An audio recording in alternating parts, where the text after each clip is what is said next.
Welcome dropper student.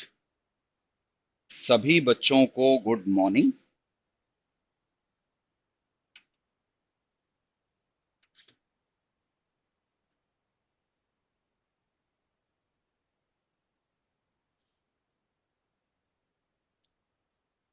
जल्दी से जल्दी क्लासरूम के अंदर आ जाओ। अभी हर्षिता ने ही सिर्फ गुड मॉर्निंग बोली है, बाकी बच्चे कहाँ हैं? सभी सभी सभी बच्चों को शुभम गुड मॉर्निंग बेटा।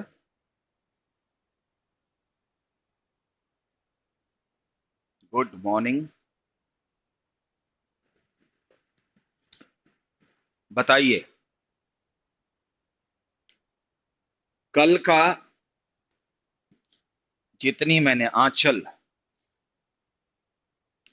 गुड मॉर्निंग बेटा। हाँ बेटा, कल मैंने आप लोगों को एस ब्लॉक की जितनी एनसीईआरटी पढ़ाई थी,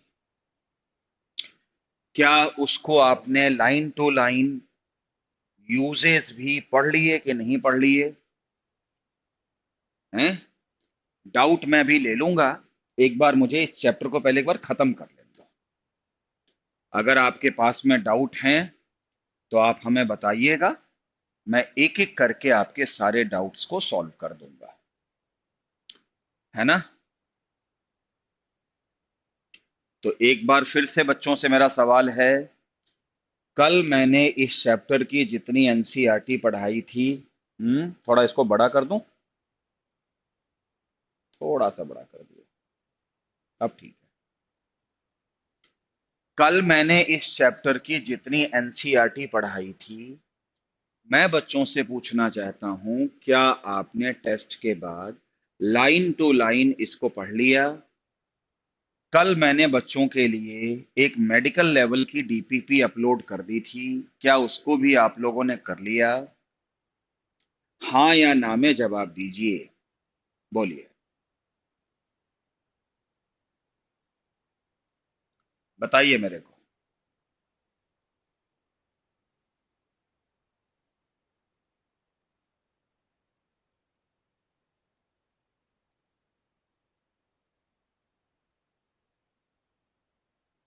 हाँ जी, सबको गुड मॉर्निंग भाई।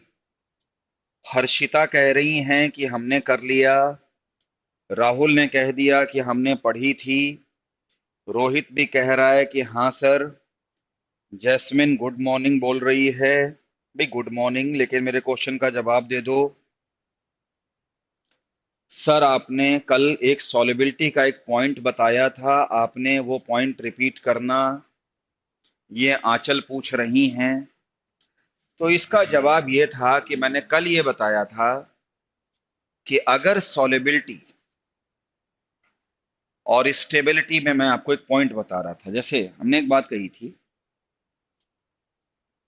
कि मान लो मैं किसी कंपाउंड को गर्म करूं और कंपाउंड से कंपाउंड बने, कॉन्स्टिट्यूएंट ना बने, तो जो बड़ा है वो स्टेबल होगा,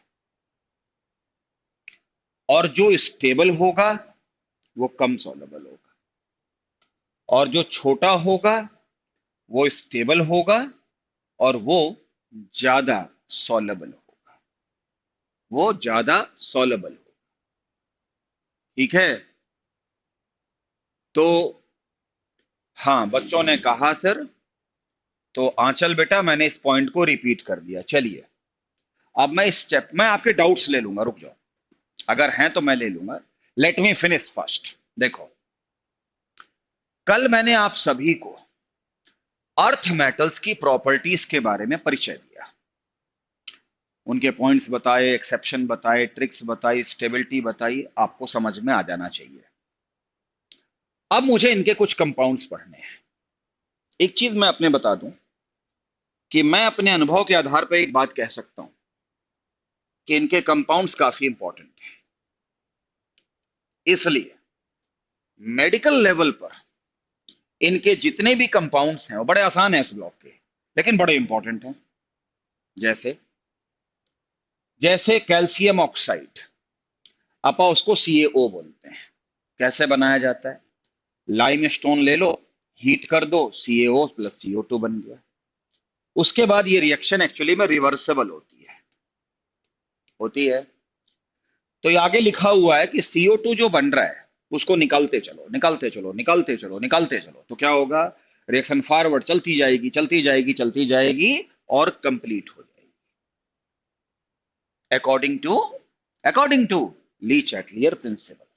उसके बाद इसका व्हाइट एमॉर्फस सॉलिड होता है, मेल्टिंग पॉइंट ये है, इसको पढ़ना है, आपको पढ़ना है। और ये कहते हैं it absorb moisture and carbon dioxide. अगर इसको खुले में छोड़ दोगे तो ये पानी को एब्जॉर्ब कर लेगा और CO2 को भी एब्जॉर्ब कर लेगा। ये सब आपको पढ़ना है।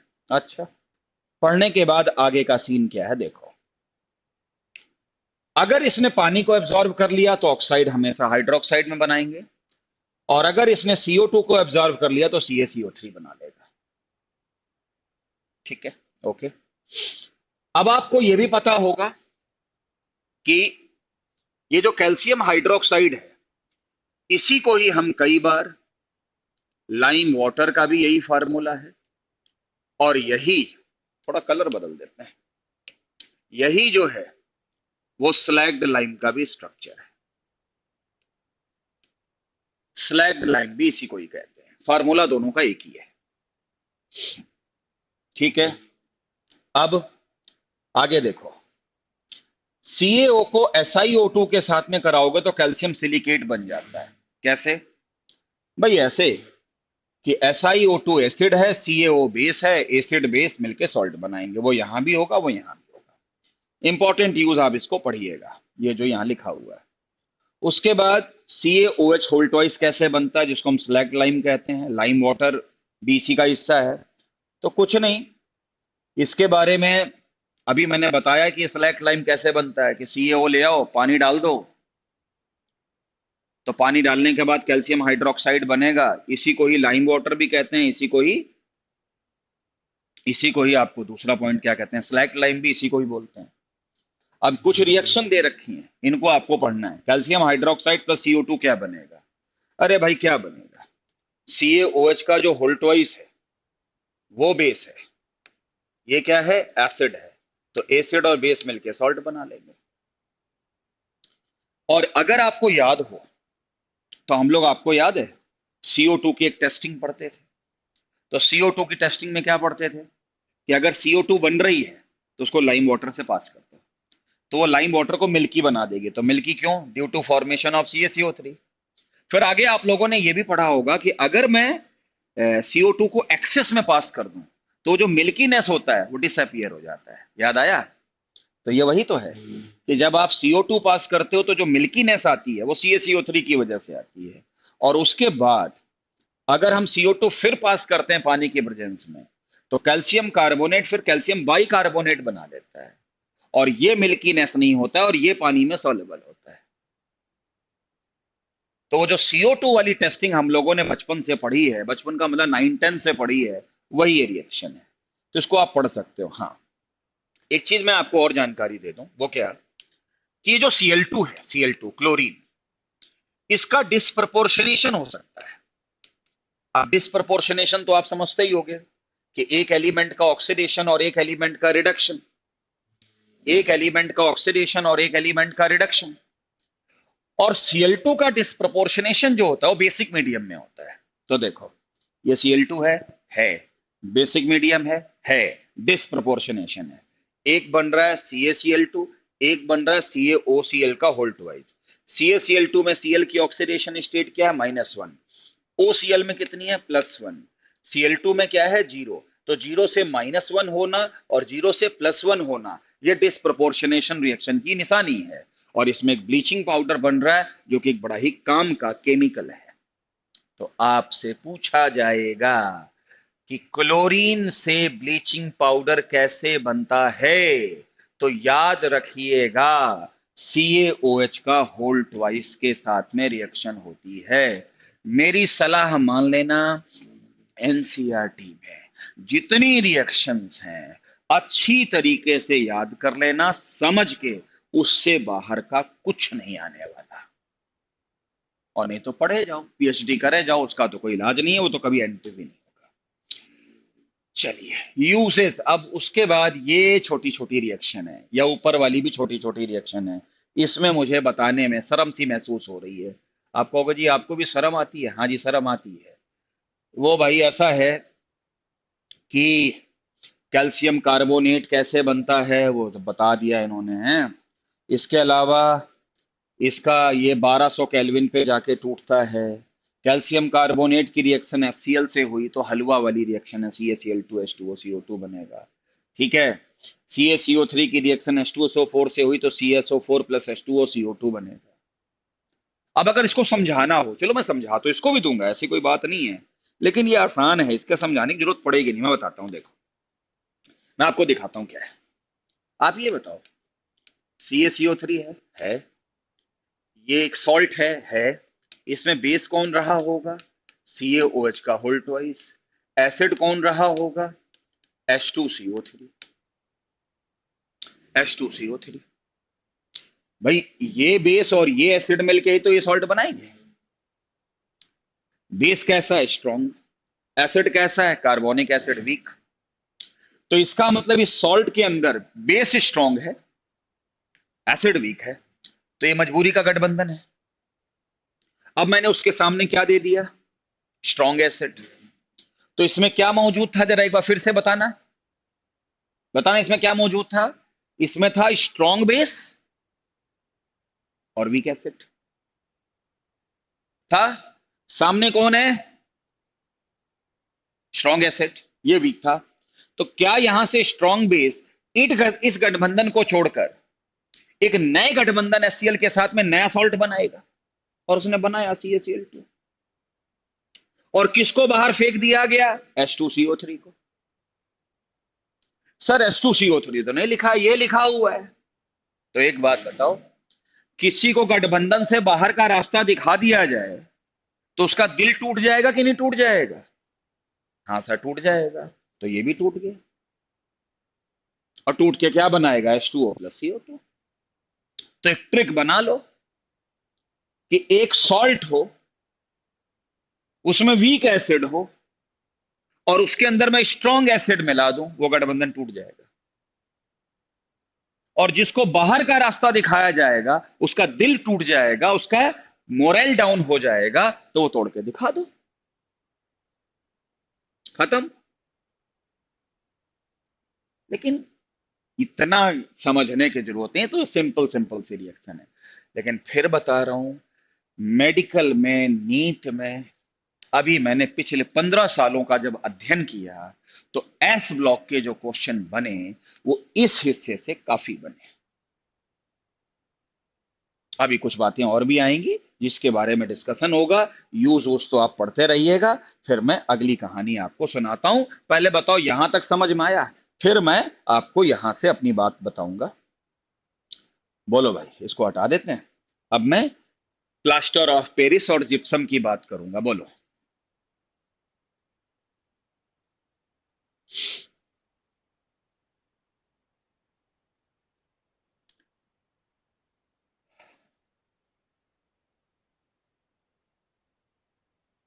बेटा समझा रहा हूं।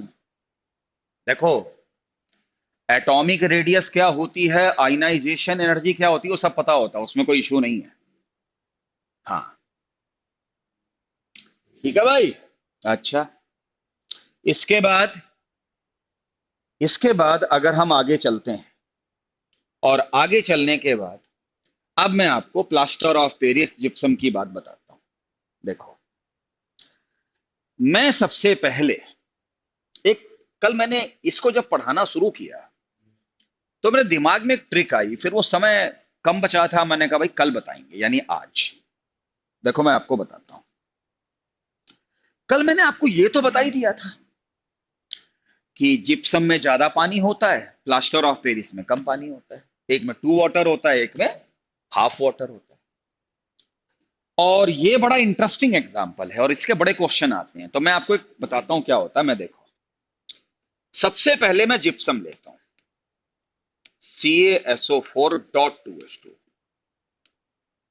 जब मैं इसको शुरुआत में गर्म करता हूं तो ये जिप्सम ही बनता है, लेकिन इसका दूसरा फॉर्म बनता है। कैसे?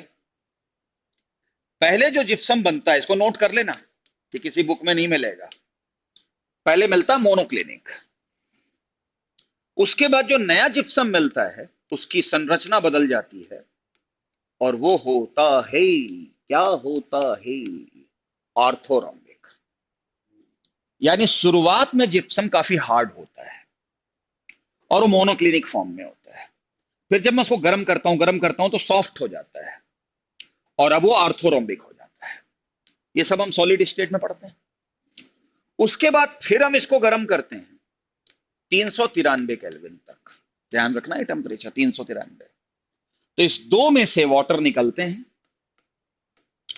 और इसमें हाफ H2O बनता है, और हाफ H2O का मतलब पीओपी, यानी जिप्सम से पीओपी ऐसे बनता है। ये भी हो गया। इसको फिर हीट करते हैं लगभग 420 या 423 केल्विन के आसपास, तो ये हाफ वाटर भी निकल जाता है। क्या बनता है? CSO4। CSO4 को हम क्या कहते हैं? Dead burnt plaster. Dead burnt plaster बोलते हैं, नोट कर लेना। फिर हीट करते हैं, और इतना हीट करते हैं कि अब इसको रेड हीट करते हैं। तो आपको तो पता ही है कि अर्थ मेटल का सल्फेट है, हीट करो तो SO3 निकल जाएगी। तो क्या बनेगा? CaO बनेगा प्लस SO3 बनेगा, ये क्विक लाइन बनेगा, हम सब जानते हैं। और SO3 कौन नहीं जानता, सल्फर ट्राइऑक्साइड होता है। तो जिप्सम से लेकर क्विक लाइन तक बनने के लिए ये एक आपको पूरा चार्ट और साइकिल याद करनी पड़ेगी। और आपसे पूछा जाता है कि भाई कब क्या बनता है, ठीक? और यही सब लिखा होगा उस पे, तो मैं विषय पे नहीं जाता। अब इसको कैसे याद करोगे? मेरे पास एक ट्रिक है, और वो ट्रिक में MNOPQRS। अरे सर आप तो ABCD सिखाने लगे। अरे नहीं भाई, नहीं नहीं, है कुछ अंदाज है। तो MNOPQRS,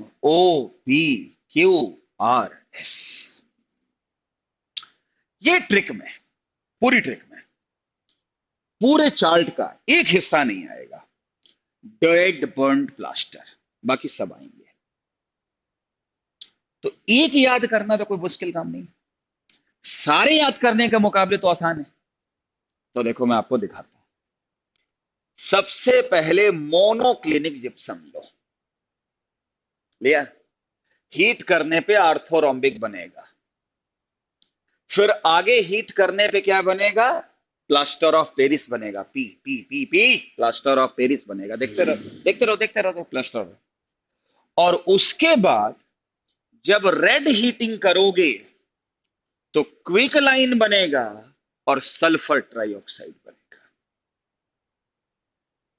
अब आप देख लो, पूरी ट्रिक में सब कुछ आया है, ये नहीं आया है। तो एक याद करना आसान है, लेकिन पूरा याद करने के मुकाबले तो बहुत ही आसान है। तो जिप्सम की हीटिंग का क्वेश्चन कभी भी बने, मेरी एक ट्रिक याद रखियो, MNOPQRS।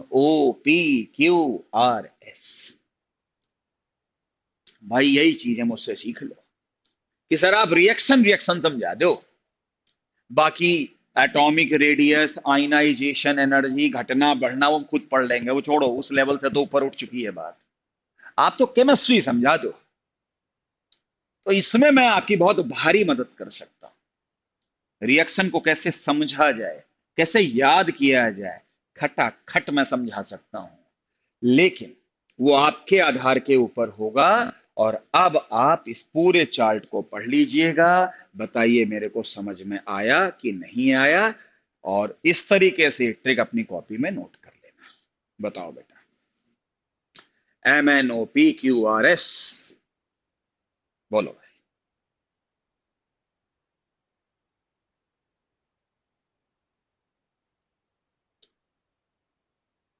आ, जल्दी बताओ जल्दी बताओ जल्दी बताओ।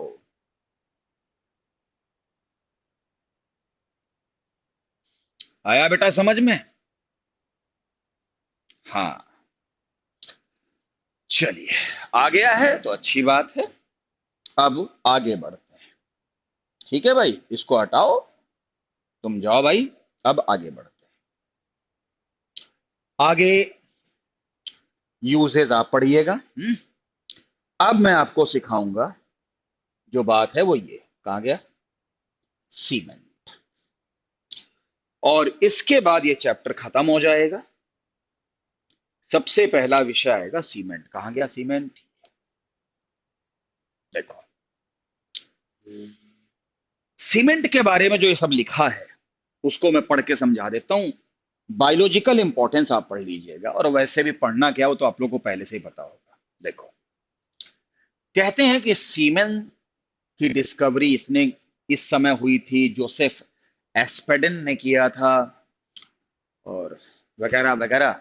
लेकिन एक बात बताता हूं, सीमेंट का कोई फिक्स फार्मूला नहीं होता है, लेकिन फिर भी हम इसे कैल्शियम का कैल्शियम का सिलिकेट कह सकते हैं, और या फिर एल्यूमिनेट कह सकते हैं। बेटा ध्यान रखना, नीट में काफी क्वेश्चन आते हैं। क्या मैं कह रहा था?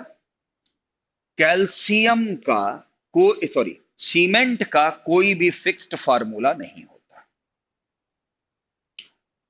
और हालांकि फिर भी हम उसे कैल्शियम का सिलिकेट और एल्यूमिनेट कह सकते हैं।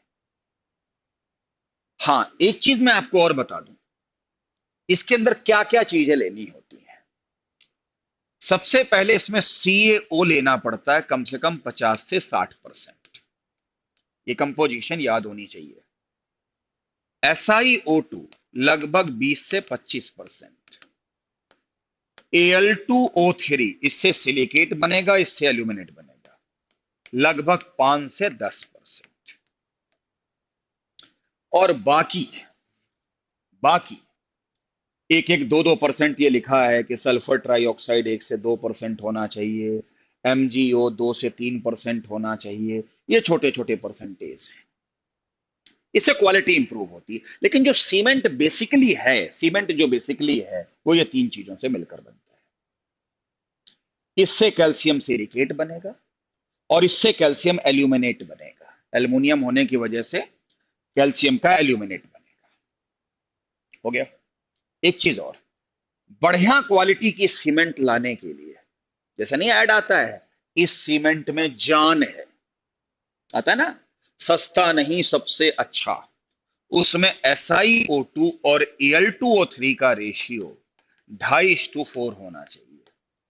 बेटा आप लोगों को पता है कि नहीं पता है? लिटरली बिल्कुल सीधे सीधे ऐसे क्वेश्चन आते हैं कि सीमेंट की बेहतर क्वालिटी के लिए SiO2 और Al2O3 का रेशियो 2.5 से 4 गुना होना चाहिए। कहीं लिखा तो जरूर होगा, हाँ ये लिखा है, 2.5 से 4 गुना। ये देखो, इसमें कोई रॉकेट साइंस नहीं है, आपको याद करना पड़ेगा भाई। और इस कंपोजिशन के बाद में एक चीज मैं आपको और बता दूं, जो सीमेंट यहां मुझे मिलती है उस सीमेंट को हम कहते हैं सीमेंट क्लिंकर। क्या बोलते हैं इसको? सीमेंट क्लिंकर बोलते हैं, जो ये सीमेंट मिलती है। आप कहोगे जी ये क्या चीज होती है? ये जो सीमेंट बनती है ना, ये अभी कोई काम की नहीं है। क्यों? इस पे पानी डालते ही जम जाएगा। इसे बोलते हैं सेटिंग ऑफ सीमेंट।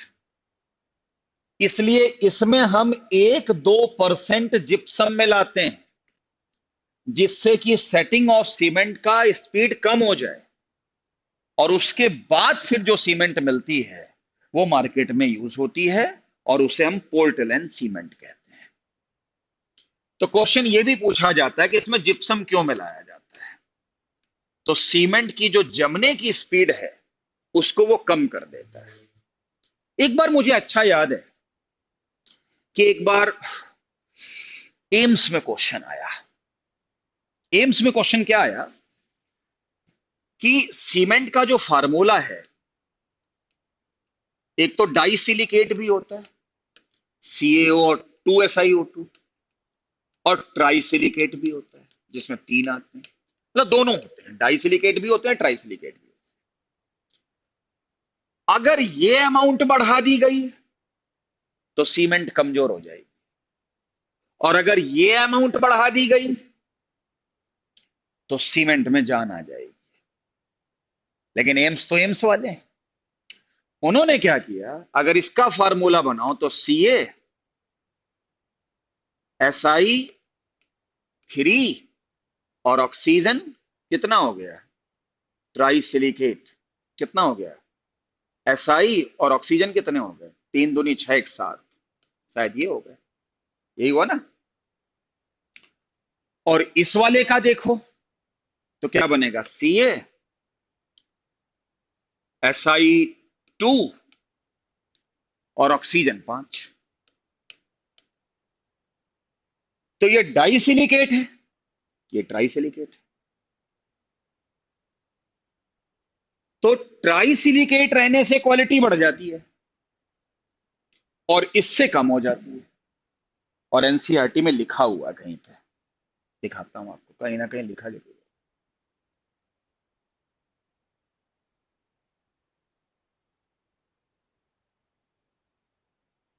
कहा, ये देखो, डाई कैल्शियम सिलिकेट 26% होना चाहिए, और ट्राई कैल्शियम सिलिकेट जो है वो 51% होना चाहिए। तो आपको ये ध्यान रखना है कि तीन वाला जो पोर्शन है, तीन वो, अब आप कहोगे सर आपने तो यहां SiO3 में 3 लगा दिया, कोई बात नहीं, ये रेशियो और ये रेशियो में कोई फर्क नहीं पड़ता है, लेकिन ट्राई तो मैं बोल ही रहा हूं, ठीक है।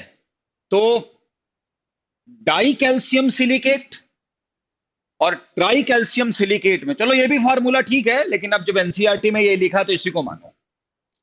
मैं बात तो लगभग ठीक कह रहा हूं कि भाई ट्राई वाला की अमाउंट ज्यादा होनी चाहिए, डाई वाले की कम होनी चाहिए। तो ये एम्स में क्वेश्चन आया हुआ है कि सीमेंट की क्वालिटी किस कब बेहतर होती है।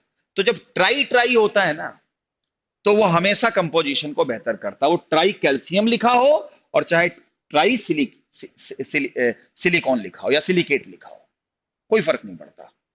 ऐसे पढ़ लो या ऐसे पढ़ लो, आपकी मर्जी है, लेकिन भावनाएं मैं बिल्कुल ठीक बता रहा हूं। और आपको, अब आपको क्या याद रखना पड़ेगा पता कैसे, दो चार गिने चुने क्वेश्चन बताता हूं आपको। सीमेंट का फार्मूला क्या है, कोई फार्मूला नहीं है, फिर क्या है ये, तो या तो ये कैल्शियम का सिलिकेट है या कैल्शियम का एल्यूमिनेट है। सिलिकेट डाई भी होते हैं, ट्राई भी होते हैं। डाई से क्वालिटी डिक्रीज करती है, ट्राई से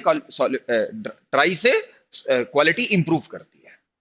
उसके बाद इसके अंदर कंपोजिशन मेन तीन है, CaO, SiO2 और Al2O3, उनका रेशियो याद रखो, उनका परसेंटेज याद रखो।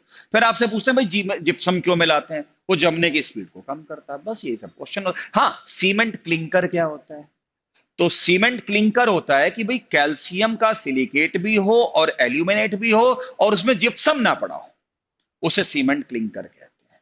बस इतनी बात, आपके गिने चुने क्वेश्चन है, आपको याद रखना पड़ेगा। लेकिन मैं फिर बता दूं कि इस आधे घंटे में मैंने जो आपको पढ़ाया, अब ये चैप्टर कंप्लीट हो गया, इस आधे घंटे के अंदर जो मैंने आपको पढ़ाया है, उस आधे घंटे से मेडिकल में काफी क्वेश्चन बनते हैं।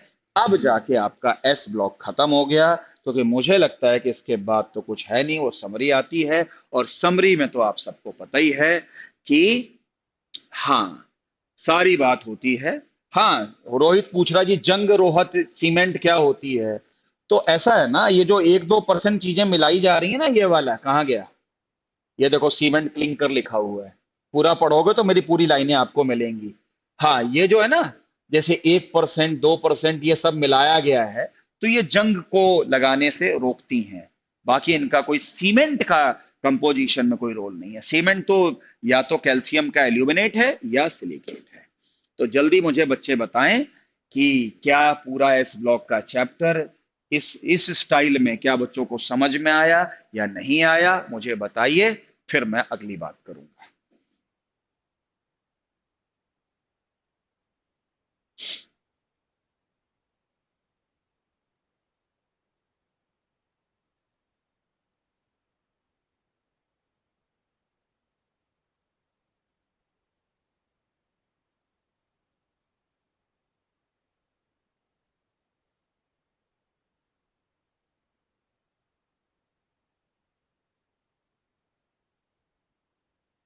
देखो भाई, ये जो चीजें पढ़ाई जा रही हैं, इसको आप जितना मैक्सिमाइज करके लर्न कर लोगे अकॉर्डिंग टू एनसीईआरटी, समझ के, उतनी चीजें आपके लिए बेहतर हो जाएगी। अच्छा, बहुत अच्छे से समझ में आ गया तो बहुत अच्छी बात है पूजा, बहुत अच्छी बात है। और क्लियर है, क्लियर है। अब आप लोग बताओ।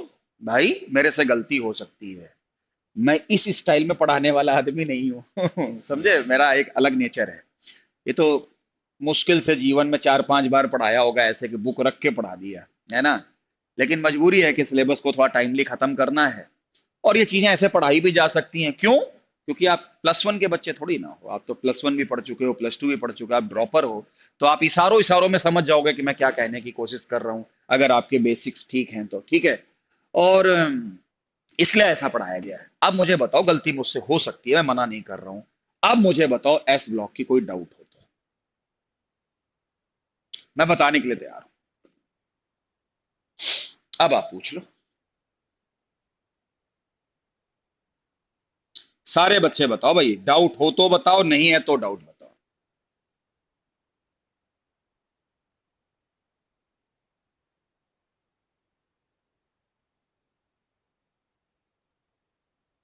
एनसीईआरटी ने, बोलो भाई।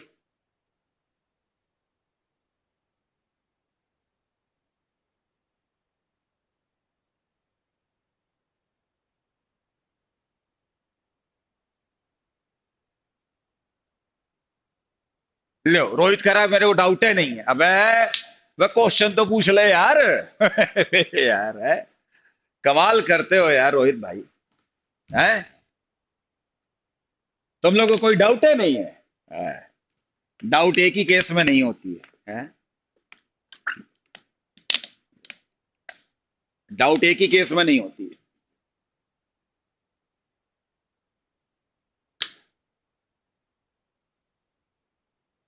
हैं? बोलो। क्लियर? अरे यार, आंचल ने पूछा एक question, sir alkali metal colour क्यों प्रोड्यूस करते हैं? अरे बेटा, कलर इसलिए प्रोड्यूस करते हैं क्योंकि एल्कली मेटल्स के आउटर मोस्ट ऑर्बिट में दो इलेक्ट्रॉन होते हैं, इलेक्ट्रोपॉजिटिव होते हैं। जब बंसन फ्लेम से गर्म करते हैं तो यही इलेक्ट्रॉन एक्साइट होते हैं, फिर वापस आते हैं और कलर को प्रोड्यूस करते हैं। लेकिन एल्कली अर्थ मेटल में बेरिलियम और मैग्नीशियम, मैंने कल पढ़ाया था, ये फ्लेम टेस्ट नहीं देते हैं। बाकी कहां से देते हैं? Calcium, strontium, barium. और उनकी ट्रिक बताई थी BCA, जो कि एक कंप्यूटर का कोर्स होता है। तो आप उसको इस ढंग से याद कर सकते हो। ठीक है। एनसीईआरटी में कोई डाउट नहीं। अरे तो क्वेश्चन का पूछ लो। अच्छा, सोम कह रहा, सर मैंने एक जगह पढ़ा था कि size of lithium is greater than iodine, please clear this. अच्छा, देखो भाई, ऐसा है, आ, ये शुभम कह रहा है तो मैं बता देता हूं।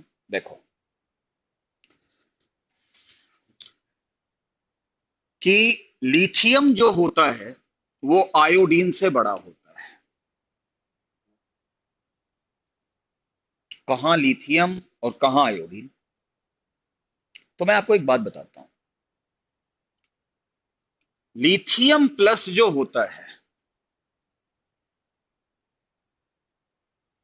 और अगर मैं कहूं कि Mg2+, Mg2+, कोई पूछे कि लिथियम प्लस और Mg2+ में ज्यादा बड़ा कौन है, तो सब सोचेंगे यार इसके पास तो दो ऑर्बिट थे, इसके पास एक ऑर्बिट था, ये छोटा होना चाहिए, बड़ा होना चाहिए। लेकिन ये बड़ा होता है, और इसका कोई रीजन नहीं है। और जिसका कोई रीजन नहीं है, मैं उसे बोलता हूं MTR। और MTR का मतलब होता है मुझे तो रट लो। और सुनो, इस तरह का भयानक एग्जाम्पल और है। H- और F- में पूछा जाए कौन बड़ा है, ये भी कोई सोचने की बात है। F- बड़ा है ना भाई, H माइनस बड़ा है, MTR, कोई रीजन नहीं। अब शुभम क्या कह रहा जी, मैंने कहीं पढ़ा था लिथियम से आयोडीन। अब आयोडीन नीचे है तो साइज बड़ी होगी, लिथियम ऊपर है तो छोटा होगा, तो इसको छोटा होना चाहिए, बड़ा होना चाहिए, लेकिन ये भी बड़ा होता है। इनका कोई एक्सप्लेनेशन नहीं है, डेटा बेस्ड पॉइंट है, और जो डेटा बेस्ड पॉइंट होते हैं उनको मैं उनको केमिस्ट्री में मैं एमटीआर बोल देता हूं, और एमटीआर का मतलब होता है मुझे तो रट लो। हो गया। शुभम, क्या आपके क्वेश्चन का जवाब मिला कि नहीं मिला, बताइए।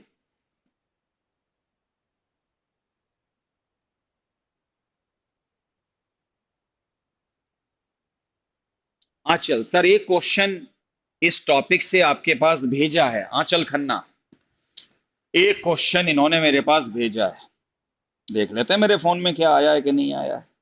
एक तो ऊपर थोड़ा सा नेट भी स्लो चलता है। आया तो नहीं, 9:26 पे कब आया, आया तो नहीं बेटा, इसमें तो नहीं है।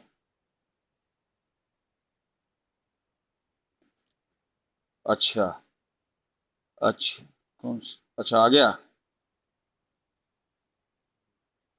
सर अब देखो, देखो मेरे पास आंचल ने शायद क्वेश्चन भेजा है, लिखते हैं alkali metal give colour in Bunsen flame. Alkali metal colour देते हैं बंसन फ्लेम में, क्यों? Lower electronegativity? नहीं। One electron in outermost orbit, ये हो सकता है। स्मॉलर एटॉमिक रेडियस, साइज छोटी होती नहीं, साइज तो बड़ी होती है, ये तो गलत है, मतलब फर्स्ट और थर्ड गलत है। लो आयनाइजेशन एनर्जी, आयनाइजेशन एनर्जी इनकी यहां कम होती है। देखो इसका आंसर देखा जाए तो one electron in outer most भी हो सकता है, और लो आयनाइजेशन एनर्जी भी होती है। इससे क्या होगा कि अगर लो आयनाइजेशन एनर्जी होगी तो क्या होगा, इलेक्ट्रॉन आसानी से एक्साइट कर जाएगा, और जब एक्साइट कर जाएगा तो इसका मतलब ये हुआ कि वो कलर दे देगा। तो मुझे ऐसा लगता है कि आंसर तो सेकंड भी हो सकता है, जिसमें लिखा है कि one electron in outermost orbit, वो भी हो सकता है, और लो आयनाइजेशन एनर्जी वो भी हो सकता है, लेकिन मुझे जो ज्यादा ठीक लग रहा है वो लग रहा है लो आयनाइजेशन एनर्जी, क्योंकि इलेक्ट्रॉन एक्साइट तो तभी होगा ना जब आयनाइजेशन एनर्जी कम होगा। ठीक है, उसके बाद, हाँ दे दिया मैंने, दे दिया। अच्छा, उसके बाद ये कहते हैं, एक और क्वेश्चन है, sodium react with water more vigorously than lithium. मतलब लिथियम और सोडियम को पानी में डाल दो तो बेस्ट रिड्यूसिंग एजेंट कौन है, लिथियम, लेकिन विगरसली रिएक्ट कौन करता है, सोडियम। तो उन्होंने पूछा कारण क्या है। हैज मोर एटॉमिक वेट, गलत। इज मोर इलेक्ट्रोनेगेटिव, गलत। मोर इलेक्ट्रोपॉजिटिव, ये सही है, क्योंकि ज्यादा इलेक्ट्रोपॉजिटिव है, ये तो है ही है ना, इसकी स्पीड। और दूसरा है इज ए मेटल। देखो रिड्यूसिंग एजेंट में सिर्फ इलेक्ट्रोपॉजिटिविटी नहीं आती, उसमें तीन करेक्टर आते हैं जो मैंने बताए थे, लेकिन विगरसली के लिए सिर्फ मतलब फास्ट रिएक्शन करने के लिए आपको वो चाहिए, इलेक्ट्रोपॉजिटिव नेचर चाहिए, तो वो है। ये तो कंफर्म है ना, लिथियम से ज्यादा सोडियम ज्यादा इलेक्ट्रोपॉजिटिव है, टॉप टू बॉटम इलेक्ट्रोपॉजिटिविटी बढ़ती है, और जो जितनी जल्दी इलेक्ट्रॉन लूज करेगा वो अपनी रिएक्शन की शुरुआत उतनी जल्दी करेगा, ये इंपॉर्टेंट है। लो भाई, तो ये हमारे आंचल के दोनों क्वेश्चन हो गए भाई, बस खत्म। अगला ब्लॉक शुरू कर दें, जल्दी बोलो।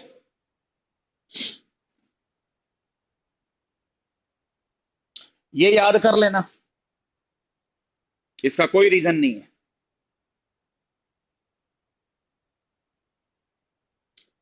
रोहित पूछ रहे हैं कि CaO प्लस CaOH का होल ट्वाइस क्या बनाएगा, कुछ नहीं बनाएगा। अरे रोहित भाई, हर रिएक्शन होगी, कोई जरूरी थोड़ी ना। रोहित पूछ रहा है कि CaO और CaOH का होल ट्वाइस मिलके क्या बनाएंगे, कुछ नहीं बनाएंगे। ये क्या बनाएंगे, क्यों? ये भी बेस, ये भी base, no reaction, base base क्यों रिएक्शन करेंगे। बेस और एसिड रिएक्शन करेंगे। हाँ जी, चले भाई, चलें जी, पी ब्लॉक शुरू करें।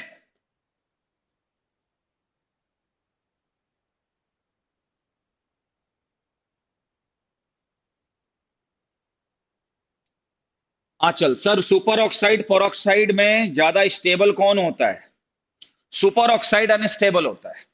परऑक्साइड जो होता है, ठीक है, अरे बॉन्ड ऑर्डर दोनों का निकाल लो, जिसका बॉन्ड ऑर्डर ज्यादा होगा वो स्टेबल होगा। ठीक है, हाँ मैं आगे पढ़वा रहा हूं, ठीक है। लो, मैंने आंचल आपके क्वेश्चन का जवाब दे दिया। ठीक है, चलो भाई, अगली बात शुरू करते हैं। भाई ऐसा है, पी ब्लॉक शुरू करने से पहले मैं आपको कुछ बातें पहले बता दूं बोर्ड पे, उसके बाद जो है मेरा काम थोड़ा सा आसान हो जाएगा। ए भाई साहब, आप तो जाओ, पहले मैं बोर्ड ले लेता हूं। देखो, थोड़ा सा एक बार बोर्ड पे आते हैं। देखो, हम्म, देखो भाई, तो सबसे पहले अगर मैं आपसे ये कहता हूं, देखो, अब मैं आज से आपके लिए पी ब्लॉक शुरू कर रहा हूं। आज से मैं यहां से पी ब्लॉक शुरू कर रहा हूं, और पी ब्लॉक अच्छे से पढ़ा दिया, 6 की 6 फैमिली, फिर तो ब्लॉक केमिस्ट्री में कुछ बचता ही नहीं। ये अंतिम ब्लॉक केमिस्ट्री अच्छे से पढ़ लेना, और जो समझाने की चीज है उस पर टाइम लगवा देना, जो तुम्हारी खुद पढ़ने की चीज है उसको खुद पढ़ लेना। देखो भाई, पी ब्लॉक में top to bottom, ionization energy, atomic radius, ये सब पढ़ते रहना। मैं जो दो तीन नए बातें आएंगी वो बता देता हूं। एक तो आएगा इनर्ट पेयर इफेक्ट, उसको समझ लो, उसके बाद फिर मैं शुरू करूंगा। Inert pair effect, okay. Inert pair effect क्या होता है मैं बताता हूं। जैसे मेरी बात सुनो, किसी पी ब्लॉक फैमिली का आउटर मोस्ट कॉन्फ़िगरेशन NH2NP1 है, बिल्कुल है। वैलेंस इलेक्ट्रॉन कितने हैं? 3। तो कॉमन ऑक्सीडेशन स्टेट कितनी होनी चाहिए? +3। +3 देते भी हैं, लेकिन जो बॉटम मेंबर्स होते हैं वो +3 की बजाय +1 ऑक्सीडेशन स्टेट शो करते हैं, और उनका 2 इलेक्ट्रॉन केमिकली इनर्ट हो जाता है, जिसे हम सभी इनर्ट पेयर इफेक्ट कहते हैं। क्यों, मैं बताता हूं। देखो, जैसे मान लो ये न्यूक्लियस है, बड़ा आसान टॉपिक है। आउटर मोस्ट में एस में 2 हैं और पी में 1 है। आउटर मोस्ट में एस में 2 हैं और पी में 1 है, सही है, कोई दिक्कत नहीं। अच्छा, ये न्यूक्लियस इसको खींच रहा होगा, लेकिन जब कॉन्फ़िगरेशन के अंदर डी और एफ आने लगते हैं, क्या आने लगते हैं? डी और एफ। तो डी और एफ का सिग्मा कम, इससे क्या होता है? जेड स्टार बढ़ता है, और जेड स्टार बढ़ने से ये जो 3 इलेक्ट्रॉन है वो न्यूक्लियस की तरफ ज्यादा अट्रैक्ट होते हैं, और उसमें भी एस के इलेक्ट्रॉनों की पेनिट्रेशन पावर टुवर्ड्स न्यूक्लियस ज्यादा होती है। तो ये जो 2 इलेक्ट्रॉन है उसको न्यूक्लियस ज्यादा खींच लेता है। तो फिर रिएक्शन करने के लिए कितने इलेक्ट्रॉन आसानी से अवेलेबल है? एक। तो फिर ऑक्सीडेशन स्टेट आसानी से कहां मिलेगी? आसानी से कौन सी ऑक्सीडेशन स्टेट आसानी से मिलेगी? +1। अब मैं आपको दिखाता हूं example. Boron, aluminium, gallium, indium, thallium, ये हमारी पी ब्लॉक की पहली फैमिली है। इसका जर्नल आउटर मोस्ट कॉन्फ़िगरेशन क्या है? NH2NP1 है। सभी मेंबर +3 देने की टेंडेंसी रखते हैं, देना भी चाहिए क्योंकि वैलेंस इलेक्ट्रॉन 3 है। लेकिन गैलियम से +1 देने की टेंडेंसी मिलती है, और थैलियम तक तो आते आते +1 ही टेंडेंसी बढ़ जाती है, और +3 की तो टेंडेंसी बहुत कम हो जाती है। इसको हम इनर्ट पेयर इफेक्ट से शुरू करेंगे। पहली बात, inert pair effect P block में लगता है, पहला समझ में आया? और पी ब्लॉक के किसी भी फैमिली के तीसरे मेंबर से शुरू होता है। क्यों? क्योंकि यहीं से कॉन्फ़िगरेशन के अंदर डी ऑर्बिटल आने शुरू होते हैं। ठीक। और जितना नीचे उतरते जाएंगे उतने ही ज्यादा डी और उतने ज्यादा एफ कॉन्फ़िगरेशन के अंदर आ जाएंगे। और जितने कॉन्फ़िगरेशन के अंदर आ जाएंगे, जितने ज्यादा डी और जितने ज्यादा एफ कॉन्फ़िगरेशन के अंदर आ जाएंगे, इनर्ट पेयर इफेक्ट का प्रभाव उतना ही ज्यादा बढ़ता जाएगा। इसलिए inert pair effect P block में लगता है, फैमिली के तीसरे मेंबर से शुरुआत होती है, लेकिन इनर्ट पेयर इफेक्ट का इनर्टनेस सबसे ज्यादा फैमिली के आखिरी मेंबर में होता है, क्योंकि सबसे ज्यादा डी और एफ वहीं बैठे हैं। इसलिए थैलियम+3 की बजाय +1 की टेंडेंसी जो है वो देना ज्यादा पसंद करता है। इसलिए इस बात को ध्यान रखिएगा। और इनर्ट पेयर इफेक्ट से बहुत सारे क्वेश्चन बनते हैं, मैं दिखाता हूं। थैलियम+3 ले लो, थैलियम+1 ले लो, ज्यादा स्टेबल कौन? +1। बोलो, अब बताओ, इधर देखो, डिस्प्रपोर्शनेशन नाम सुना ही होगा। अगर मैं गैलियम+1 ले लूं तो +3 में भी जा सकता है, बढ़ के कम होके 0 भी आ सकता है। यानी ये डिस्प्रपोर्शनेशन कर सकता है कौन? गैलियम। कर सकता है ना गैलियम? डिस्प्रपोर्शनेशन कर सकता है। लेकिन वहीं पे थैलियम+1 हो, उससे कहो कि आगे पीछे जाओ, तो पीछे जाके 0 तो बना सकता है, लेकिन उसका +3 बनाने में कोई इंटरेस्ट नहीं है। क्या है? नहीं है। इसका मतलब अगर थैलियम+1 में होगा तो ये डिस्प्रपोर्शनेट नहीं करेगा। ये सब सवाल बनते हैं। कौन स्टेबल है, कौन अनस्टेबल है, कौन ऑक्सीडाइजिंग एजेंट है, कौन रिड्यूसिंग एजेंट है, कौन डिस्प्रपोर्शनेट करेगा, कौन नहीं करेगा। तो एक अगर आपके बेसिक्स क्लियर हो जाए इनर्ट पेयर इफेक्ट के, तो बात खत्म हो जाती है। और वो मैंने क्लियर कर दी। हाँ या ना में जवाब दो। इनर्ट पेयर इफेक्ट की बहुत सारी बातें आएंगी। और सुनो, बोरॉन की साइज सबसे छोटी होती है, वो गड़बड़ शो करेगा ही, ये पक्की सी बात है। गड़बड़ इन द सेंस, साइज छोटा होने का फर्क तो कहीं ना कहीं पड़ ही जाता है। ठीक है। तो आप इसके बारे में पी ब्लॉक में फिजिकल प्रॉपर्टीज में फटाफट एक आइडिया बना लीजिएगा। केमिस्ट्री में समझा दूंगा रिएक्शन की। बताओ बेटा, क्या समझ में आया बच्चों को? फिर से सुन लो।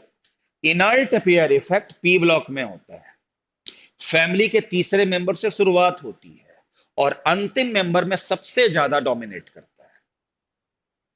वहां में इनर्टनेस सबसे ज्यादा होती है, तो उसका लोअर ऑक्सीडेशन स्टेट सबसे ज्यादा स्टेबल होगा और वो डिस्प्रपोर्शनेट करने की टेंडेंसी नहीं रखेगा। हाँ या ना में जवाब दीजिए।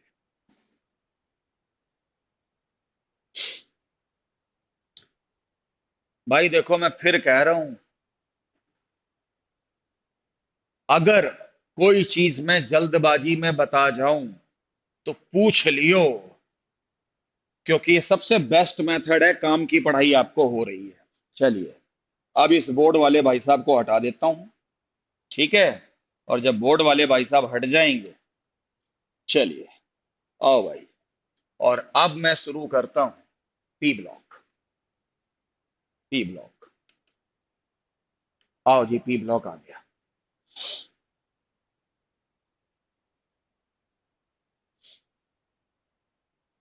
ये आया G P block. P block में थोड़ा सा साइज बड़ा कर देता हूं जिससे आपको दिखाई दे। अब ठीक। और इसके बाद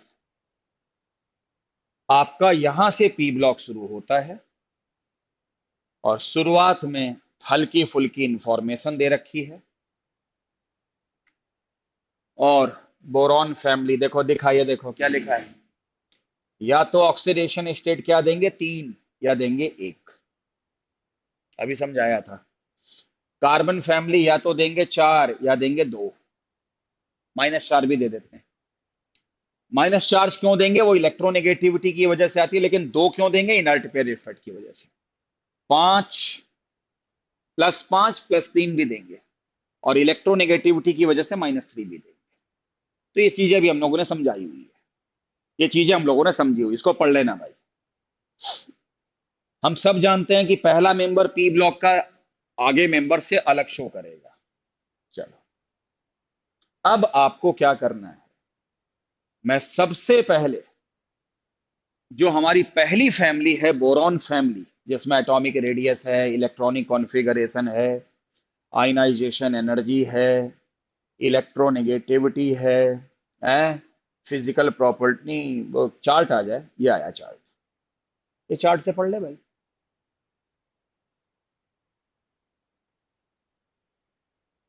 चार्ट से पढ़ ले, सारा डेटा दिया होगा, ट्रिक बना लो। आपको याद है जब मैंने पीरियोडिक टेबल वाला चैप्टर पढ़ाया था, तो अल्मोनियम और गैलियम की साइज लगभग बराबर बताई थी। अब आप भूल गए हो तो मैं कुछ कह नहीं सकता हूं। अल्मोनियम और गैलियम की साइज बराबर होती है, देखो दिखाओ कहीं साइज है, आयनिक रेडियस। अल्मोनियम और गैलियम, ये तो इन्होंने लिखा ही नहीं, नहीं आयनिक रेडियस नहीं, ये है रेडियस, नहीं आयनिक रेडियस, एटॉमिक रेडियस देखो, 143 और 135। अब 143 और 135 कोई खास फर्क नहीं है औरों को देखते हुए, तो साइज ऑलमोस्ट सेम है, पढ़ा रखा है। आयनाइजेशन एनर्जी थोड़ी सी अलग है इनकी, देखो पहले इतनी, फिर घटी, फिर बढ़ी, फिर घटी, फिर बढ़ी। तो ट्रिक याद रखो, दीदी, यानी इस फैमिली में भी दीदी लगेगा।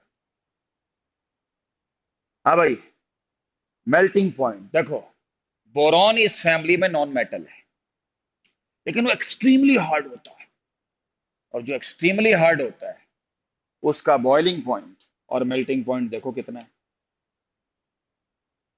पढ़ना पड़ेगा, ठीक।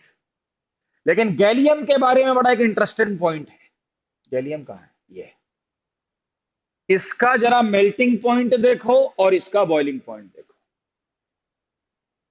जबरदस्त अंतर है। 303 तो लगभग ये रूम टेम्परेचर, इसीलिए गैलियम रूम टेम्परेचर पे ऑलमोस्ट लिक्विड माना जाता है।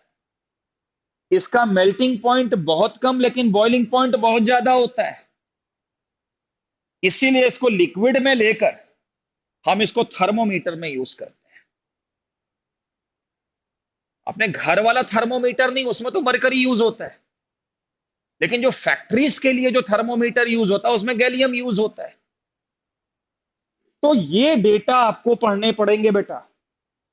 बाकी डेंसिटी टॉप टू बॉटम, मास भी बढ़ता है, वॉल्यूम भी बढ़ता है, मास ज्यादा बढ़ता है, तो डेंसिटी टॉप टू बॉटम बढ़नी चाहिए। देखते हैं क्या होता है, कहां गया डेंसिटी, 2 पॉइंट बढ़ गई, बढ़ गई, बढ़ गई, बढ़ गई, ओहो कोई एक्सेप्शन ही नहीं, यानी इसमें कोई एक्सेप्शन नहीं डेंसिटी का। तो भाई साहब, ये एटॉमिक नंबर वंबर तो क्या याद करना है, एटॉमिक रेडियस में पहले पढ़ा चुका था। क्या है, आयनाइजेशन एनर्जी दीदी कॉन्सेप्ट से याद कर लो। मेल्टिंग पॉइंट और बॉइलिंग पॉइंट सबसे ज्यादा किसका होता है? बोरॉन का। क्यों भाई? बेशक नॉन मेटल हो, बेशक नॉन मेटल हो, लेकिन एक्सट्रीमली हार्ड होता है। और एक जानकारी और बताता हूं, इसकी शेप आइकोसाहेड्रल होती है, ऐसी कुछ आइकोसाहेड्रल। आइकोसाहेड्रल का मतलब होता है जिसके 20 फेस होते हैं। जैसे हम पुराने जमाने में रावण नहीं पढ़ते थे, उसके 10 सर होते थे, हैं? ऑक्टाहेड्रल किसको कहते हो? जिसके 8 सर होते हैं। तो आइकोसाहेड्रल किसको कहते हैं? जिसके 20 फेस होते हैं। और इसी वजह से इसका बॉइलिंग पॉइंट और मेल्टिंग पॉइंट बहुत ज्यादा होता है, क्योंकि 20-20 फेस को तोड़ पाने के लिए, बॉयल करने के लिए और मेल्ट करने के लिए बहुत ज्यादा ताकत की आवश्यकता पड़ती है। तो बेशक ये नॉन मेटल है, बेशक साइज स्मॉल है, इसके बावजूद भी इंटरेस्टिंग फैक्ट है कि इसका मेल्टिंग पॉइंट और बॉइलिंग पॉइंट बहुत ज्यादा है। क्यों? शेप की वजह से, आइकोसाहेड्रल की वजह से। तो इस तरीके से जो है हमने आपको मेन मेन बातें बता दी है। बाकी आप लोग समझदार हैं, क्या चार्ट से पढ़ लोगे? मैं केमिस्ट्री शुरू करूं? जल्दी बोलो। अब आपको ये कहना चाहिए सर ये टॉपिक तो छोड़ दो, हम पढ़ लेंगे, जो समझ में नहीं आएगा हम आपसे पूछ देंगे। आप तो मेन बात बताओ। मेन बात पता क्या अब आगे आएगी? केमिस्ट्री। बोलो, जल्दी बोलो। हाँ जी, इस पे मेरा टाइम ज्यादा ना लगवाना। जितना एनसीईआरटी में गिवन है उसको ही अच्छे से पढ़ ले भाई। ठीक है भाई, चलो, हो गई बात, चलें आगे। चलिए भाई, आपका आदेश मिल गया है। यहां से अब आपकी कुछ बातें बताता हूं। देखो, ये हटा दें। ओके, देखो, पहली बात मैं यहां समझाना शुरू करता हूं। ये देखो, अरे क्या कर रहे हैं यार?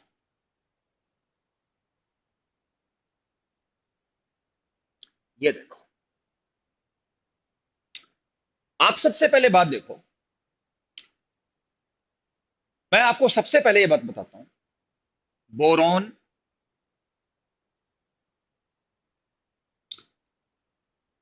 और अल्बोनियम, इन दो के बारे में पहले अच्छी तरीके से पढ़ लो।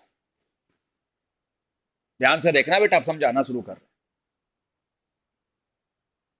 बोरॉन की भी वैलेंसी 3 हो सकती है और अल्मीनियम की भी 3 हो सकती है, क्योंकि यहां तो इनर्ट पेयर इफेक्ट होता नहीं।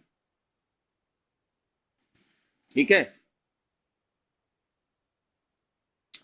नहीं, आंचल डाटा याद नहीं करने हैं, लेकिन कम ज्यादा याद रखने। जैसे बोरॉन का बॉइलिंग पॉइंट और मेल्टिंग पॉइंट अपने ग्रुप में सबसे ज्यादा होता है, वो 2600 है, 2500 ये नहीं है मेल्टिंग पॉइंट।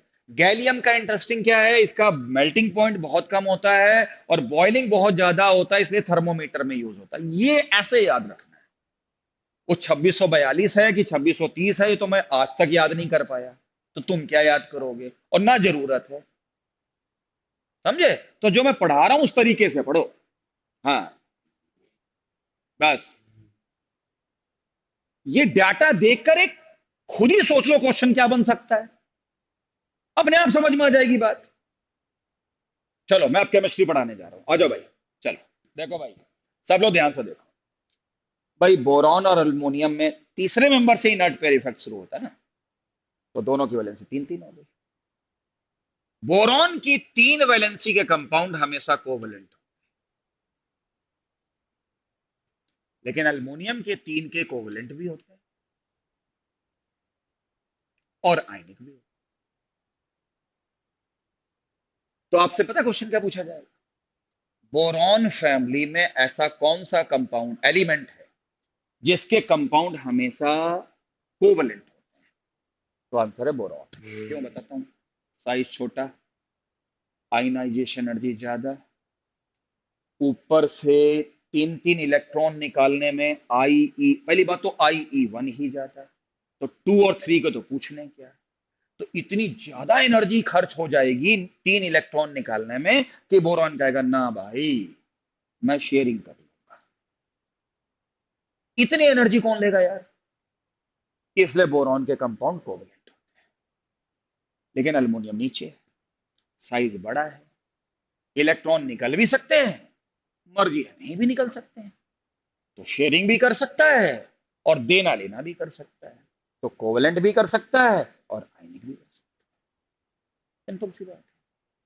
अब बोरॉन अगर 3 वैलेंसी शो करेगा तो उसका ऑक्टेट इनकम्प्लीट हो। अगर कोई ऐसा बंदा आ जाए जिसके पास लोन पेयर हो, तो ऑर्गेनिक में हम लोगों ने देखा था कि वो चौथी वैलेंसी बना के अपना ऑक्टेट पूरा करना चाहिए। तो बोरॉन ने रिएक्शन करके अपना ऑक्टेट पूरा किया। लेकिन जरा ये देखो, AlCl थे, अल्मोनियम ट्राइक्लोराइड, इसके बारे में कहा जाता है कि डाइमर के रूप में रहता है। क्यों? देखो, Al, एक Cl, 2 Cl और तीसरा Cl, फिर एक Cl, दो Cl और एक तीसरा Cl, 2 मोल रख लिए। डाइमर समझते हो, दो मिलकर एक। ये इससे कोऑर्डिनेट बॉन्ड बना देगा, ये इससे कोऑर्डिनेट बना देगा। इससे क्या होगा, इस अल्मोनियम ने देखो 4 बॉन्ड बना लिए, ऑक्टेट पूरा। इसमें भी 4 बॉन्ड बना लिए, ऑक्टेट पूरा। तो और ऑक्टेट पूरा होना हम सब जानते हैं, अच्छी बात है। ठीक। अब एक चीज मुझे ये पहले बताओ, कोऑर्डिनेट बॉन्ड बनने के लिए आपको सबको पता है कैसे बनता है, कि अपना लोन पेयर कोई देता है, ये तो जानते हुए कोऑर्डिनेट बॉन्ड कैसे बनता है। मैं ये मान के चल रहा हूं कि ड्रॉपर के बच्चों को पता है कि भाई कोऑर्डिनेट बॉन्ड कैसे बनता है, चलो भाई बता दिया मैंने। अब देखो एक बात बताओ, ऑक्टेट इन्होंने भी पूरा किया, ऑक्टेट इन्होंने भी पूरा किया, अंदाज क्या है, मतलब फर्क क्या है। ये बेचारा रिएक्शन से कर रहा है, ये दूसरे पे डिपेंड कर रहा है, ये अपने आप पे है। तो क्वेश्चन ये उठता है कि इस तरीके से जो बॉन्ड बनते हैं, इनको हम कहते हैं ब्रिज बॉन्डिंग। कौन सी बॉन्डिंग, ब्रिज बॉन्डिंग। कि मतलब आपको इस अल्मोनियम से अगर इस अल्मोनियम तक जाना है, तो ये एक तरीके से फ्लाई ओवर चढ़ के जाना पड़ेगा। तो ये फ्लाई ओवर बना सकते हैं, ये क्यों नहीं बना सकते बोरॉन भाई। एक बात बताओ, आपने फ्लाई ओवर बनते देखे हैं? पहले खूब पिलर बनते हैं ऊपर बड़े, और उनके ऊपर रोड बनती है। तो बड़े पिलर होने चाहिए ना। अब अल्मोनियम की साइज तो बड़ी है, तो अल्मोनियम अल्मोनियम का जो पिलर है वो बड़ा है, तो उसके ऊपर क्या बन गया, क्या बन गया, एक तरीके से फ्लाईओवर बन गया। लेकिन बोरॉन का तो साइज छोटा है। अब बोरॉन का साइज छोटा है, तो अगर इस जगह पे बोरॉन को रखो देखोगे, तो ये जो फ्लाईओवर होगा वो काफी नीचे आ जाएगा। तो इससे जब गाड़ियां नीचे जाएंगी तो टकराएंगी, फायदा क्या उसका। इसलिए बोरॉन की साइज स्मॉल होने की वजह से वो अपना ऑक्टेट किसी के रिएक्शन के द्वारा पूरा करता है। लेकिन अल्मोनियम में ऐसी कोई समस्या नहीं है, इसलिए वो डाइमर बना सकता है। और डाइमर क्यों बनाता है, स्टेबिलिटी के लिए बनाता है। और बड़े साइज वाले बना सकते हैं डाइमर, छोटे साइज वाले नहीं बना सकते। बताइए बेटा, समझ में आया बच्चों?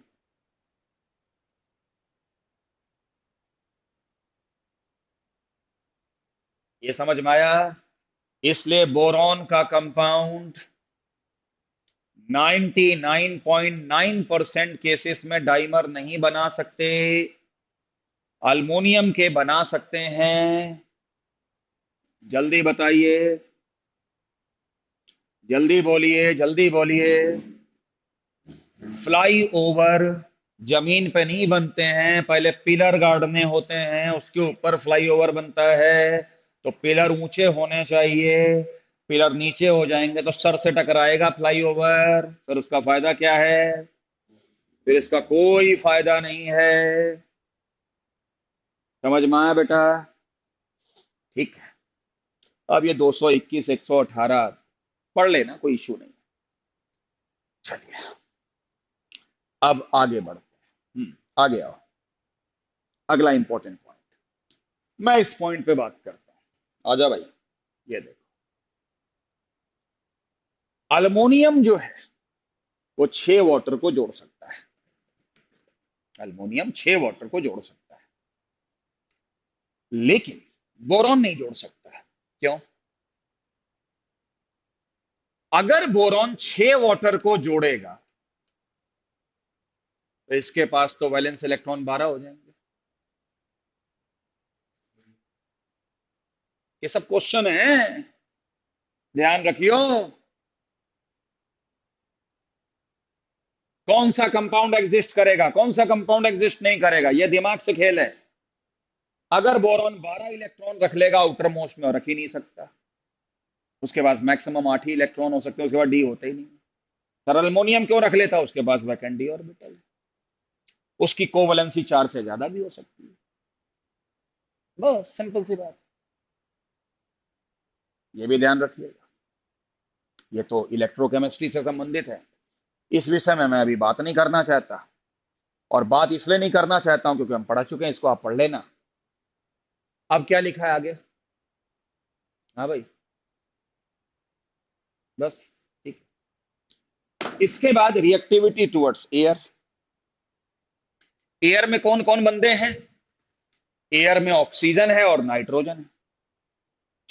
ऑक्सीजन में ऑक्साइड बनेगा, नाइट्रोजन से नाइट्राइड बनेगा।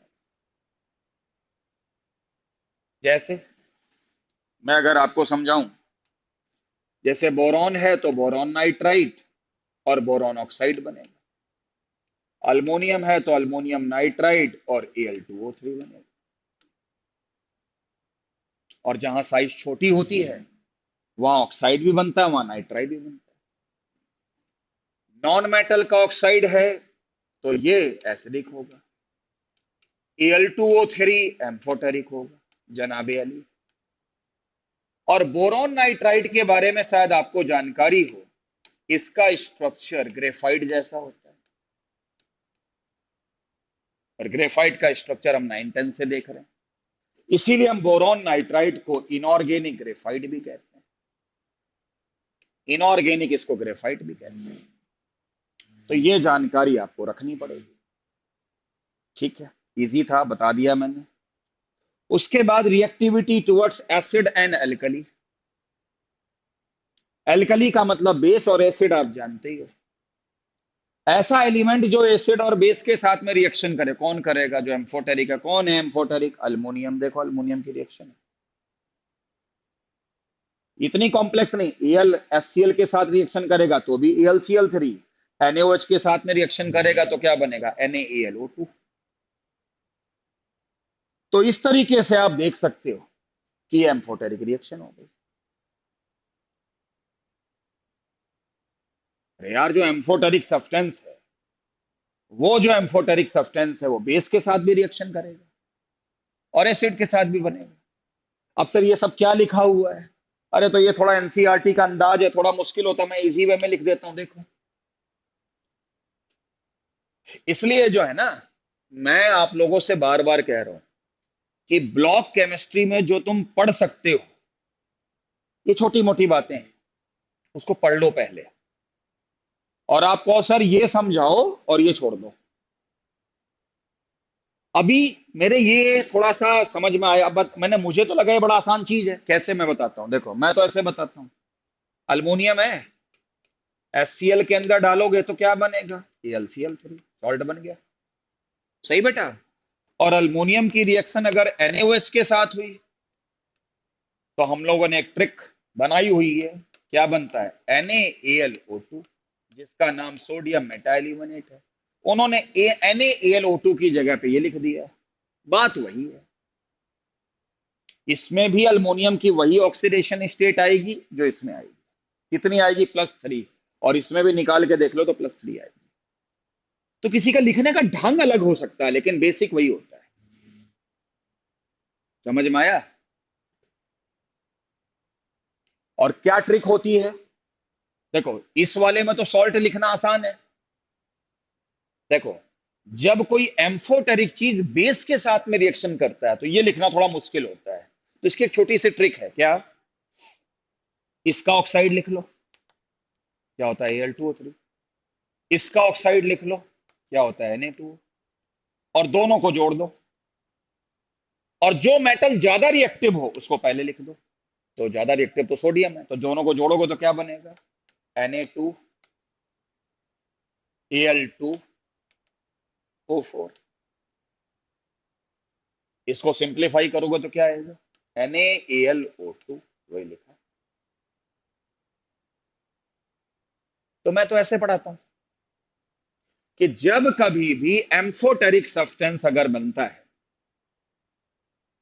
हाँ जैस्मिन सही बता रही है, ऑक्साइड बना के दोनों को जोड़ दो, और जो मेटल ज्यादा रिएक्टिव हो उसका मेटल का हिस्सा पहले लिख दो। बस बात खत्म। इन्होंने अपने ढंग से लिखा, ये जाने कैसे लिखा है। तो मुझे उम्मीद है कि समझ में आ गया होगा। अब इसके बाद इनके हैलोजेंस बनते हैं। तो हैलोजन में ट्राई हैलाइड्स बनेंगे। हैलाइड में फ्लोरीन, क्लोरीन, ब्रोमीन, आयोडीन बनेगा। वो कोई खास बात है नहीं, एनॉमलेस बिहेवियर करता है।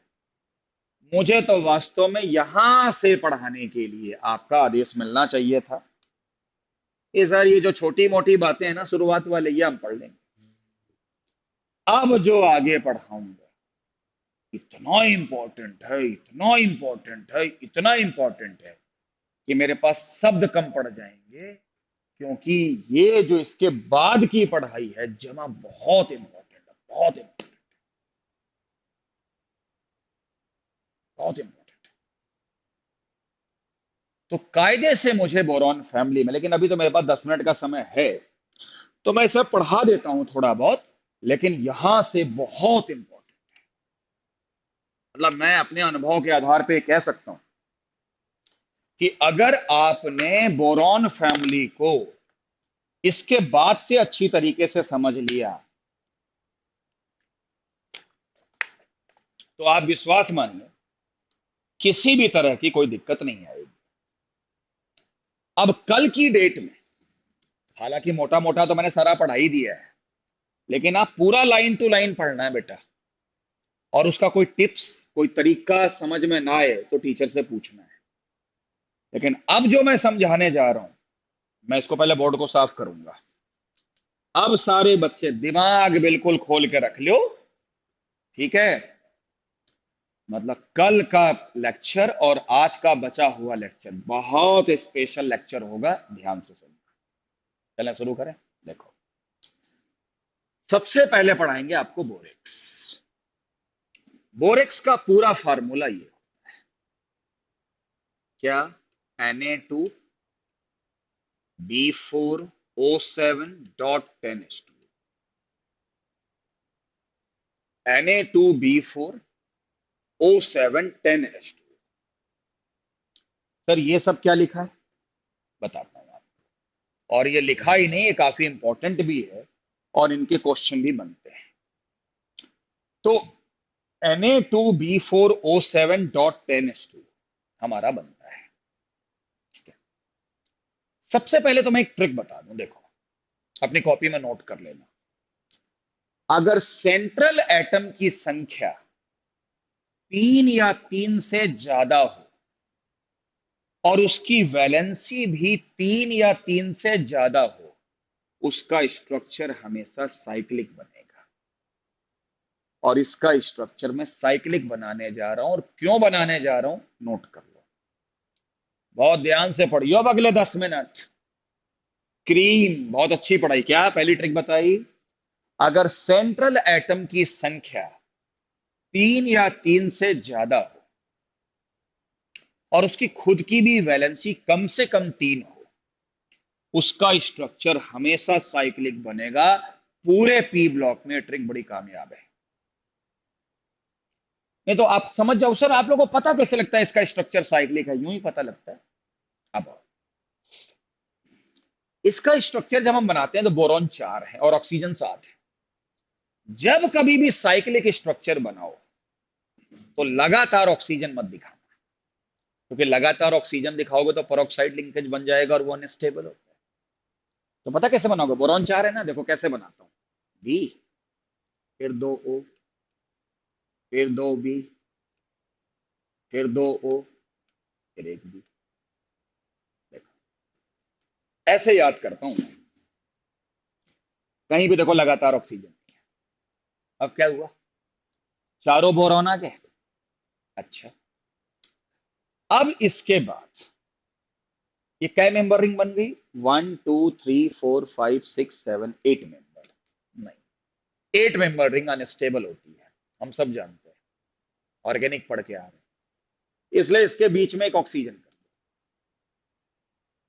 आप देखो ये बाईसाइक्लो हो गया,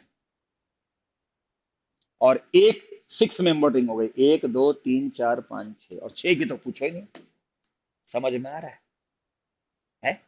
इसके बाद हर बोरॉन पे एक एक OH जोड़ दो, एक एक OH। तभी देखो यहां इन्होंने OH4 लिखा है। हो गया? अब बताओ इस बोरॉन की वैलेंसी कितनी है? 4। और इस बोरॉन की वैलेंसी कितनी है? 3। बोरॉन की नॉर्मल वैलेंसी कितनी होती है? 3। और हम सब जानते हैं कि नॉर्मल वैलेंसी में कोई चार्ज नहीं आता, लेकिन अगर उससे ज्यादा चार्ज आती है तो यहां पे वैलेंसी 4 आ गई, और बोरॉन की होती 3, तो इस पर चार्ज कितना आएगा? माइनस। और इस पे भी चार्ज कितना आएगा, माइनस। इन दोनों पे माइनस क्यों नहीं आया समझ में आया? और इस माइनस के ठीक बगल में क्या लिख दो, Na प्लस, यहां भी Na प्लस, तो Na2B4, ये बन गया स्ट्रक्चर। अब अगर ऐसे याद है तो क्वेश्चन क्या पूछा जाता है, Na2B4O7 में बी और बी के बीच में कितने बॉन्ड हैं, जीरो। कहां है बी और बी के बीच में बॉन्ड? दूसरा, बीओबी कितने बॉन्ड है, एक, दो, तीन, चार, पांच। तो स्ट्रक्चर तरीके से याद रखोगे तो ऐसा होगा। ये बोरेक्स का स्ट्रक्चर है, ऐसे आप अपने को याद रखोगे। और इस तरीके से सर आप लोगों को कैसे याद रहता है कि इसका स्ट्रक्चर साइक्लिक है वगैरह वगैरह वगैरह, और साथ में यहाँ पे OH लगा दो, और इसके बाद जो चीज बच जाएगी, जो चीज बच जाएगी वो शायद डॉट में 8H2O बचेगा, वो लिखो या ना लिखो कोई फर्क नहीं पड़ता, वो कोई नहीं पूछता। आ गया? तो ये बोरेक्स का स्ट्रक्चर है, और इस स्ट्रक्चर से क्या सवाल बनते हैं मैंने आपको बता दिया। अब आ गया, जब बोरेक्स को पानी में डालते हैं तो NaOH बनाता है, और बोरिक एसिड पानी को लेकर अपना बोरिक एसिड बना लेता है, H3BO3। इस एसिड को अच्छी तरीके से पहचानते होंगे, बड़ा फेमस है। इसका एन फैक्टर 3 नहीं होता, इसका एन फैक्टर 1 होता है, याद है ना? क्योंकि ये 3H देता नहीं है, एक OH लेता है, बड़ा फेमस क्वेश्चन है। लेकिन बोरिक एसिड वीक एसिड होता है, तो स्ट्रॉन्ग बेस और वीक एसिड का कॉम्बिनेशन में किसकी ज्यादा चलेगी, स्ट्रॉन्ग बेस की। इसका मतलब इसका एक्वस सोल्यूशन ओवरऑल एल्कलाइन होता है। ये क्वेश्चन मेडिकल में आ चुका है कि अगर बोरेक्स को पानी में डाल देंगे तो बताओ सोल्यूशन एसिडिक होगा कि बेसिक होगा, बेसिक होगा, क्योंकि बेस की पावर ज्यादा है। आगे से, आगे से, ये जो बोरेक्स होता है इसको अगर गर्म करो तो पहले पानी भाप बन के उड़ जाता है, और इसको फिर हीट करोगे तो बनता है NaBO2 और B2O3, और इसे हम कहते हैं borax bead. Borax bead, Beed का मतलब मोती। तो मुझे ऐसा लगता है कि छोटे छोटे कांच के कांच के आकार के मोती बन जाते हैं, और इसीलिए हम इनको बोरेक्स बीड कहते हैं। भाई ये प्रैक्टिकल बहुत इंपॉर्टेंट है बच्चों, बहुत इंपॉर्टेंट है, बहुत इंपॉर्टेंट है। ठीक है, मैं यहां लिखता हूं, रुको। सबसे पहले समझाता हूं, Na2B4O7 आज तो ज्यादा नहीं समझा पाऊंगा, लेकिन कल होगी स्पेशल क्लास। देखो ये हुआ, इसको गर्म करो तो पानी निकल जाएगा, Na2B4O7 बन जाएगा।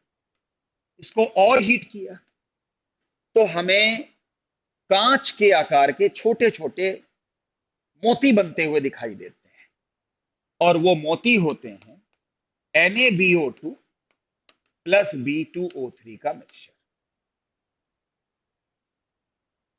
इसका नाम सोडियम मेटाबोरेट है, और इसको हम सब जानते हैं बोरॉन ऑक्साइड होता है। ठीक, और इससे एक बड़ा फेमस टेस्ट होता है जिसको हम कहते हैं बोरेक्स बीड।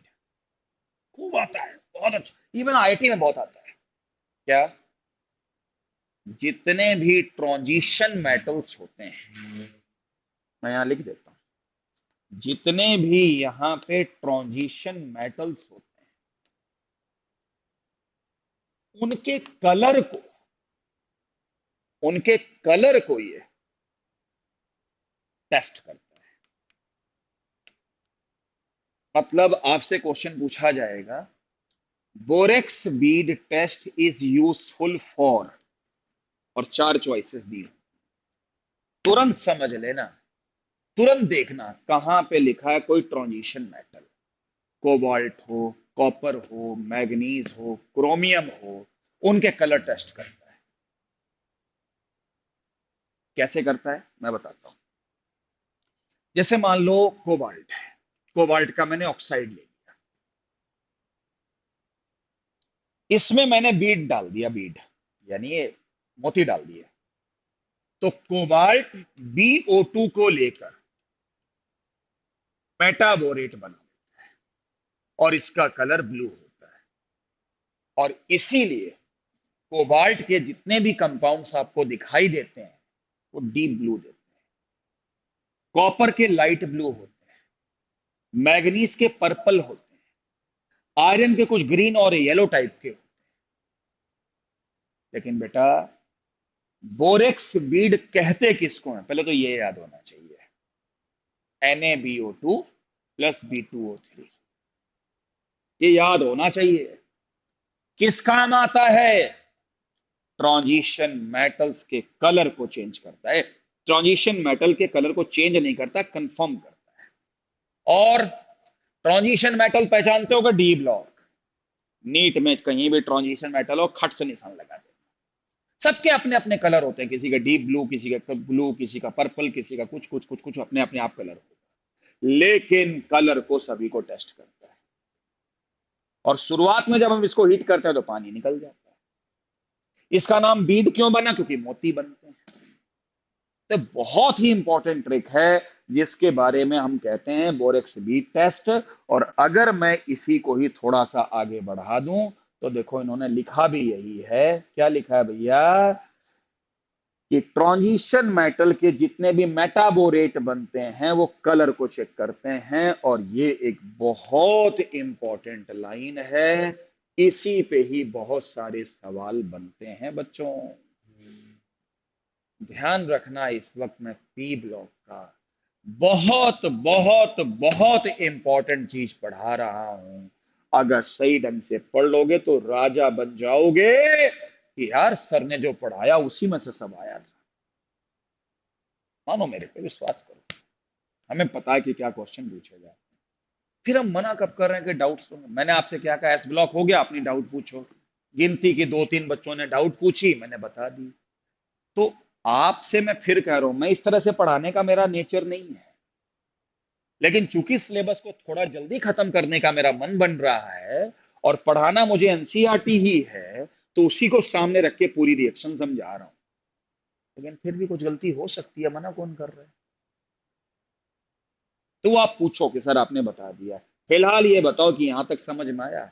एक तो स्ट्रक्चर की कहानी, और दूसरा बोरेक्स बीट की कहानी, और बोरेक्स का पानी का सोल्यूशन कैसा होता है, कैसा होता है, कैसा होता है? वो हमेशा एल्कलाइन होता है। हाँ या ना में जवाब दो। क्या यहां तक समझ में आया सभी को? जल्दी करो।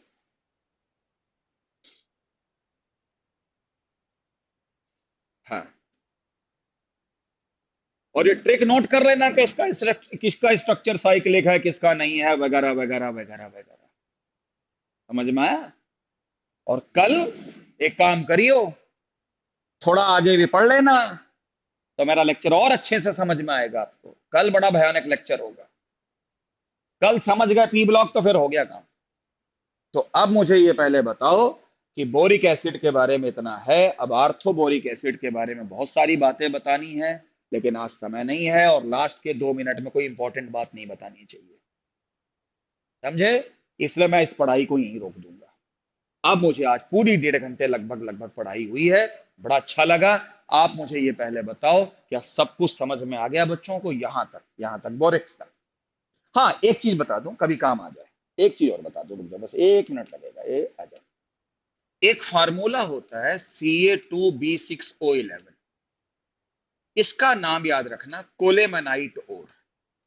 कोलेमेनाइट ओर, इसी से ही हम बोरेक्स को बनाते हैं।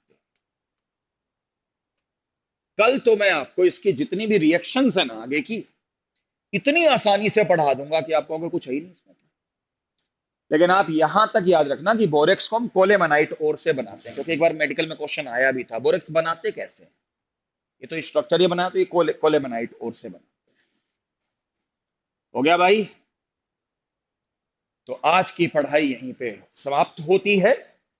पढ़ के रखिएगा, डाउट मेरे पास भेज दीजिएगा अगर हैं तो, और नहीं तो फिर हम अगले लेक्चर में और कल डिसाइड करेंगे कि भाई एक तो चैप्टर आएगा एस ब्लॉक टेस्ट में, ठीक है, और एक दूसरा हम डिसाइड कर लेंगे।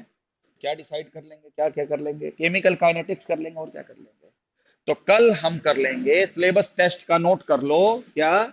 एक तो आपका होगा टेस्ट का, एक तो आपका एस ब्लॉक होगा, और दूसरा जो है आपका केमिकल काइनेटिक्स होगा।